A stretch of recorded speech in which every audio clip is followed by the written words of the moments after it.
Salam sejahtera Bapak Ibu dan Saudara-saudari. Di hari ini, hari Jumat 23 Juli 2021, mari kita persiapkan hati dan pikiran kita untuk mendengarkan firman Tuhan agar kita semakin bersuka cita di dalam melewati hari yang begitu berbahagia ini. Mari kita persiapkan hati dan pikiran kita. Kasih karunia yang dari Allah Bapa dan dari anaknya Tuhan Yesus Kristus yang menyertai hati dan pikiran saudara-saudari sekalian. Amin. Bapak, Ibu, dan saudara-saudari yang menjadi ayat renungan bagi kita hari ini yang tertulis dalam Filipi 4 ayat 8. Demikian firman Tuhan. Jadi akhirnya saudara-saudara, semua yang benar, semua yang mulia, semua yang adil, semua yang suci, semua yang manis, semua yang sedap didengar, semua yang disebut kebajikan dan patut dipuji, pikirkanlah itu. Demikian pembacaan firman Tuhan. Bapak, Ibu, dan saudara-saudari, jika ditanya kepada kita sekarang ini, apakah yang sedang kita pikirkan? Apa yang sedang kita pikirkan? Adakah beban yang sangat berat? Boleh saja kita memikirkan yang namanya tentang masalah kita, tentang masa depan kita, tentang yang namanya pergumulan-pergumulan kita saat ini, terutama akibat dari pandemi COVID-19 yang semakin merebak di masa sekarang ini. Bisa jadi yang kita pikirkan adalah kekhawatiran, ketakutan tentang apa yang terjadi sekarang ini. Atau bisa jadi yang kita pikirkan atau yang menghuni pikiran kita sekarang ini adalah kekecewaan, kegagalan, atau kemarahan. Itu bisa terjadi. Memikirkan kegagalan, memikirkan penyesalan, keputusasaan, tertekan, dan masih banyak lagi yang bisa menghuni pikiran-pikiran kita, Bapak, Ibu, dan saudara-saudari yang terkasih dalam nama Tuhan Yesus. Dan itu dapat dimaklumi karena kita ini adalah manusia yang berpikir. Manusia adalah apa yang dipikirkannya. Tetapi perlu kita ingat, Bapak, Ibu, dan saudara-saudari, ada begitu banyak orang yang semakin hari semakin lelah, kehabisan energi, bukan karena melakukan sesuatu, tetapi banyak orang memikirkan yang tidak mungkin terjadi tengah-tengah kehidupannya. Memikirkan yang tidak benar-benar terjadi. Ada begitu banyak orang yang menghabiskan tenaganya, pikirannya, waktunya hanya untuk memikirkan yang tidak terjadi dalam dirinya dan tidak mungkin terjadi dalam hidupnya, atau tidak akan pernah terjadi sama sekali di tengah-tengah kehidupannya. Dan kita bisa hanya menghabiskan waktu kita untuk itu, pikiran kita untuk itu, dan bahkan energi untuk hal itu. Karena tadi, Bapak, Ibu, dan saudara-saudari, manusia itu selalu berpikir.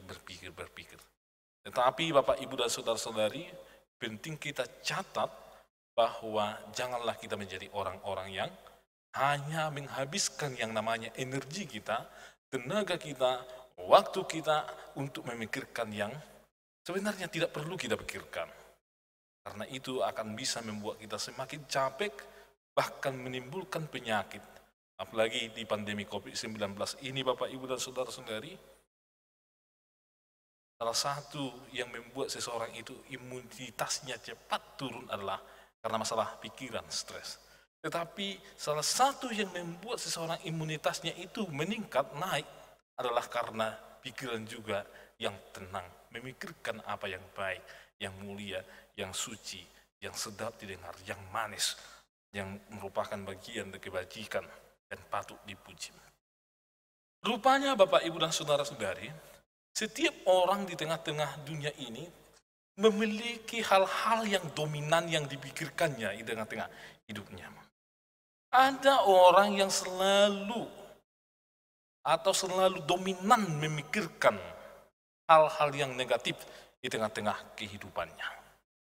Itu sebabnya Bapak, Ibu, dan saudara-saudari, dia selalu berprasangka buruk, selalu memiliki penilaian yang negatif kepada orang-orang lain. Sikap kehidupannya terhadap orang lain berbeda, tidak hangat. Bahkan ketika ada orang lain yang mungkin mengusik dia, membuat dia terluka, dia akan menyimpan yang namanya dendam di hatinya terus-menerus, ibarat hatinya itu atau pikirannya itu dibuat dia menjadi sebuah keranjang sampah, ditumpuk di situ, ditumpuk semua persoalan hidup, ditumpuk, dan tidak pernah dibuang. Sehingga yang timbul adalah muka yang murung, tidak menunjukkan ekspresi yang ceria di tengah-tengah waktunya. Sehingga sangat sulit bagi dia untuk berdamai dengan orang lain. Rasa dengki selalu muncul, rasa iri selalu muncul. Cemburu melihat orangnya berbahagia selalu muncul di dalam dirinya. Bahkan menolak ide-ide dari teman-temannya. Karena yang muncul tadi adalah yaitu selalu berpikiran negatif kepada apa yang ada di luar dirinya. Apakah berpikir lebih dominan seperti itu baik di tengah-tengah kehidupan? Tidak. Jangankan di tengah-tengah kehidupan kita. Itu tidak akan membuat yang namanya tubuh kita menjadi lebih sehat, fisik kita menjadi lebih kuat, atau pergaulan kita menjadi lebih hangat. Dan itu akan sangat banyak melukai diri kita dan orang lain juga. Yang kedua, ternyata ada juga orang yang menghabiskan waktunya, energinya untuk memikirkan yang sebenarnya tidak akan pernah terjadi di tengah-tengah hidupnya. Hanya prasangka-prasangka, hanya dugaan-dugaan. Tapi tidak pernah terjadi di tengah-tengah hidupnya. Akibatnya dia ketakutan, khawatir. Aktivitasnya tidak dia lakukan lagi karena rasa khawatir yang berlebihan atau rasa takut yang berlebihan. Dan tidak akan pernah melakukan pekerjaan itu dengan maksimal karena rasa takut itu. Saya masih ingat ada beberapa orang tua dulu di kampung saya yang memiliki anak yang sudah sewajarnya untuk menempuh pendidikan di level yang lebih tinggi, katakanlah menjadi seorang mahasiswa. Kebetulan di kampung kami tidak ada kampus negeri, harus keluar kota atau ke kota Medan atau bahkan ke Pulau Jawa ini. Tetapi banyak orang tua yang melarang anaknya, memberangkatkan anaknya untuk pergi merantau sekolah karena alasan nanti anak kaya itu di perantauan akan hidup berbalik 180 derajat dari apa yang dia lihat. Dia pikirannya seperti itu. Dia berpikir kalau nanti anaknya merantau, anaknya akan menjadi freeman atau preman. Kalau anaknya nanti merantau, mungkin saja akan menggunakan barang-barang yang tidak baik, katakanlah narkotika. Imannya akan runtuh, akan pindah ke agama yang lain. Dia berpikiran demikian, sehingga anaknya itu dilarang untuk pergi merantau, padahal secara akademik layak untuk diberangkatkan menempuh pendidikan yang lebih tinggi lagi.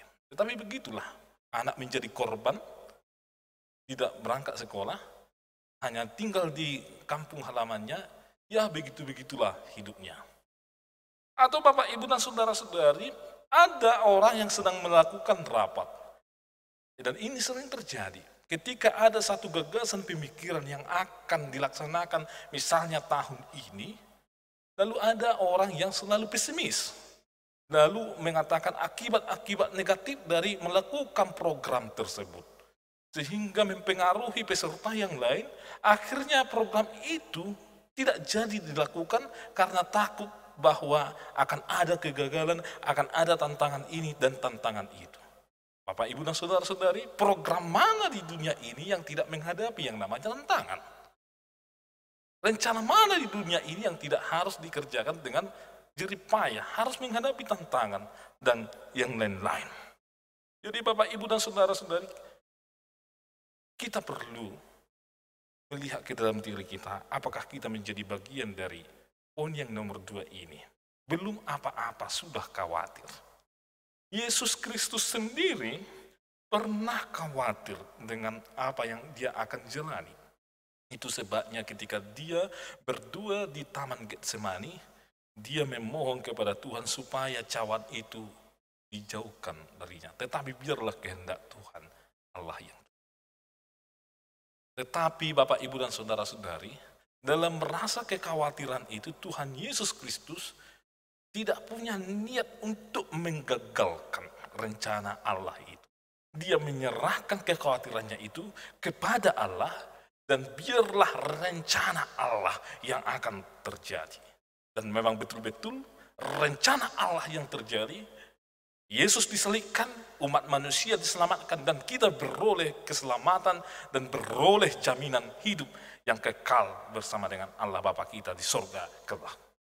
Kalau Yesus Tuhan kita putus asa atau tidak jadi menjalankan misi dan tugas yang disampaikan oleh Bapa kepada dia hanya karena masalah khawatir, saya yakin kita ini tidak menjadi orang-orang yang dikasihi oleh Bapa, bukan menjadi orang-orang yang menerima yang namanya anugerah keselamatan dan kehidupan yang kekal itu. Tetapi Tuhan kita, Tuhan Yesus Kristus, tidak pesimis, walaupun ketika dia menghadapi yang namanya tantangan atau beban yang sangat berat di tengah-tengah hidupnya. Bahkan dia tidak menggagalkan rencana Tuhan yang disampaikan kepadanya. Lalu Bapak, Ibu, dan saudara-saudari, bagaimana menjadi orang yang berpikir ideal di masa kini? Yang ideal di tengah-tengah kehidupan kita, selaku kita orang-orang percaya kepada Allah, Anak, dan Roh Kudus. Firman Tuhan hari ini mengajarkan kita agar kita selalu memiliki pikiran-pikiran, yaitu yang pertama selalu memikirkan apa itu yang benar, selalu memikirkan semua yang mulia, semua yang adil, semua yang suci, semua yang manis, semua yang sedap didengar, semua yang disebut kebajikan dan patut dipuji. Kita disuruh oleh firman Tuhan, kita diinginkan oleh firman Tuhan supaya memikirkan itu di tengah-tengah kondisi apapun kehidupan kita. Baik di masa COVID, baik di masa bersuka cita, baik ketika kita di tengah-tengah lingkungan pekerjaan, baik ketika kita di lingkungan, di tengah-tengah gereja kita, persekutuan kita, keluarga kita, saat membesarkan anak-anak kita, atau dimanapun itu Bapak, Ibu, dan saudara-saudari, mari memiliki gagasan atau pikiran yang memikirkan yang benar, yang mulia, yang adil, suci, yang manis, yang sedap didengar, semua yang disebut kebajikan dan patut dipuji. Artinya Bapak, Ibu, dan saudara-saudari, orang percaya itu harus memiliki akal sehat di tengah-tengah kehidupannya. Karena tentu Bapak, Ibu, dan saudara-saudari, segala yang dikatakan di Filipi 4 ayat 8 itu adalah bersumber dari akal yang sehat. Untuk itu Bapak, Ibu, dan saudara-saudari, bagaimana supaya kita memiliki akal yang sehat? Dari mana kita bisa mendapatkan akal yang sehat, memahami segala yang terjadi ini? Bagaimana berakal sehat saat kita menghadapi pandemi COVID-19? Saat ada dari kita yang terinfeksi, saat ada dari kita yang terpuruk akibat COVID-19 ini. Marilah Bapak, Ibu, dan saudara-saudari, mintalah bimbingan dari Roh Kudus. Murid-murid Yesus, ketika Yesus disalibkan dan mati, mereka kembali kepada kebiasaan mereka. Katakanlah seorang Petrus, dia sebelumnya sudah diangkat Yesus menjadi seorang penjala manusia. Tetapi ketika Petrus melihat Yesus disalibkan mati, ditangkap dan mati, Petrus ketakutan dan tidak berani lagi menunjukkan dirinya sebagai pengikut Yesus, dan malah kembali menjadi penjala ikan atau menjadi nelayan. Dan itu karena rasa khawatir, takut menjadi pengikut Yesus, sehingga dia memutuskan untuk kembali kepada kehidupan yang lamanya. Tidak ada rasa optimis dalam hidupnya lagi. Padahal dia sudah bersama dengan Yesus selama 3 tahun lebih. Dia sudah diangkat oleh Yesus menjadi seorang penjala manusia. Bahkan dia dimampukan oleh Roh Kudus untuk memberitakan firman Tuhan, bahkan menyembuhkan begitu banyak orang. Tetapi hanya karena persoalan itu, si Petrus kembali lagi dan tidak melanjutkan yang namanya tugas dan misi yang sudah diserahkan Kristus kepadanya. Dia tidak melayani lagi, tidak menyembuhkan orang banyak lagi yang sakit. Tetapi ketika Roh Kudus menguasai mereka, ketika mereka dikuasai secara penuh oleh Roh Kudus, terjadi hal yang mencengangkan di tengah-tengah kehidupan para murid-murid Yesus. Mereka optimis dalam memberitakan firman Tuhan. Mereka penuh semangat di dalam memberitakan firman Tuhan, berdiri kokoh imannya, bahkan sampai titik darah penghabisan mereka dihabisi karena mereka percaya kepada Yesus.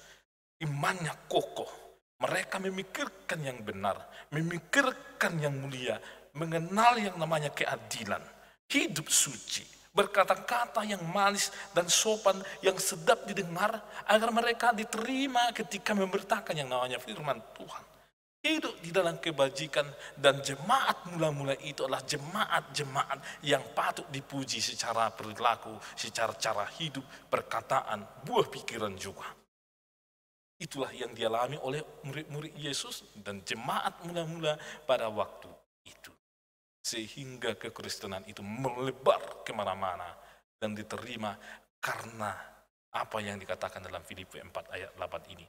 Dihidupi oleh umat Tuhan, jemaat mula-mula, rasul-rasul pada waktu itu, dan ini diwariskan kepada kita juga saat ini.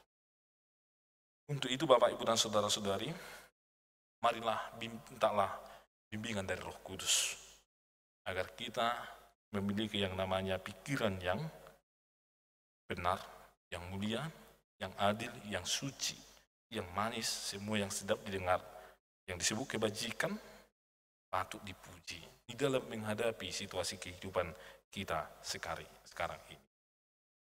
Agar Roh Kudus yang menuntun kita sehingga kita memiliki yang namanya isi pikiran sebagaimana yang dikatakan di dalam Filipi 4 ayat 8 ini. Mari minta bimbingan dari Roh Kudus agar kita menjadi orang yang bijaksana di dalam memahami informasi sekarang ini. Agar akal sehat kita dimampukan untuk memahami kemajuan informasi sekarang ini Bapak, Ibu, dan saudara-saudari yang kita temukan dari media. Agar kita mampu membedakan mana yang menjadi berita yang benar, berita hoax. Agar kita tidak jatuh ke dalam dosa ketika kita membaca berita dan membuat komentar terhadap berita tersebut. Agar kita tidak dibohongi oleh berita hoax dan kita jatuh kepada kemerosotan moral.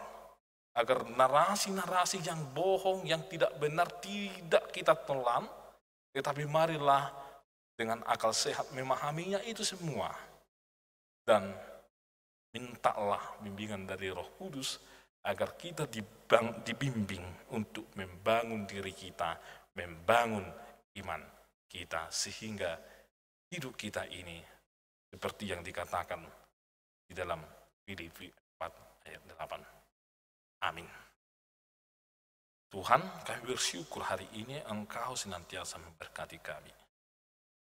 Firman-Mu mengajarkan kepada kami agar kami menjadi orang-orang yang hidup, yang memiliki pikiran yang mulia, yang memiliki rencana yang adil, memiliki hidup yang suci, memiliki perkataan yang manis dan sedap didengar, bahkan hidup dalam kebajikan dan memiliki perangai yang patut dipuji.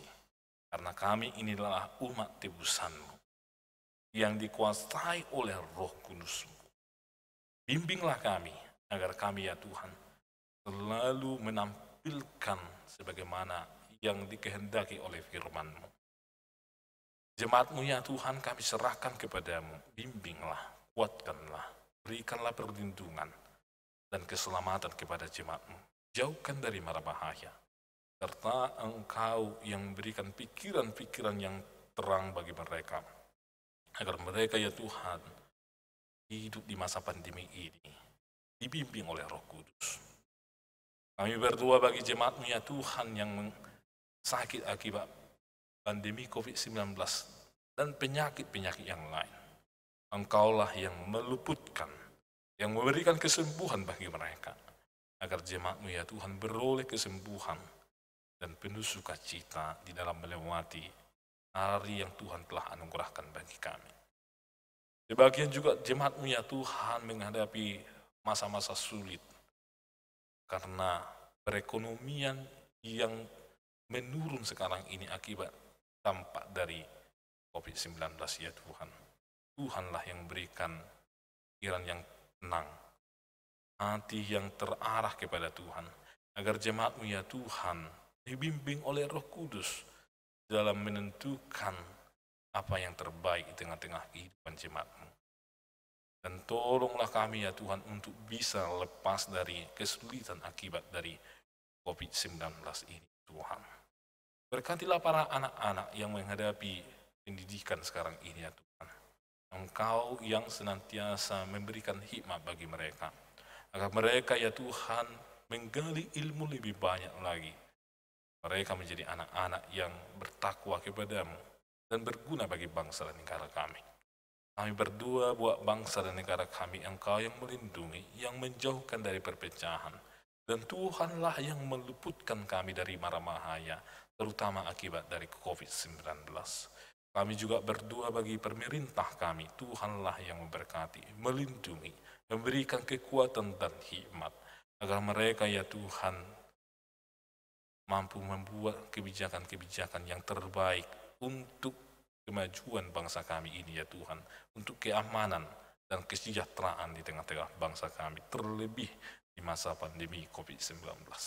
Kami berdoa buat gereja-Mu, Engkaulah yang berkati pelayanan di tengah-tengah gereja-Mu, lindungilah ya Tuhan. Dan tetap Engkau yang menguatkan para majelis, para pekerja di tengah-tengah gereja-Mu ya Tuhan, para hamba-Mu, atau orang-orang yang mempersembahkan dirinya, waktunya, tenaganya, dan energinya untuk pelayanan gereja-Mu ini ya Tuhan. Agar kiranya semuanya itu menjadi kemuliaan bagi Tuhan dan menjadi damai sejahtera bagi umat. Kami serahkan hidup kami hanya ke dalam tangan Tuhan. Tuhanlah yang menuntun kami. Dan ampuni kami akan segala dosa kami, sehingga kami layak di hadapan Tuhan. Amin. Anugerah dari Tuhan Yesus Kristus, kasih setia dari Allah Bapa, dan persekutuan dari Roh Kudus menyertai kamu sekalian. Amin.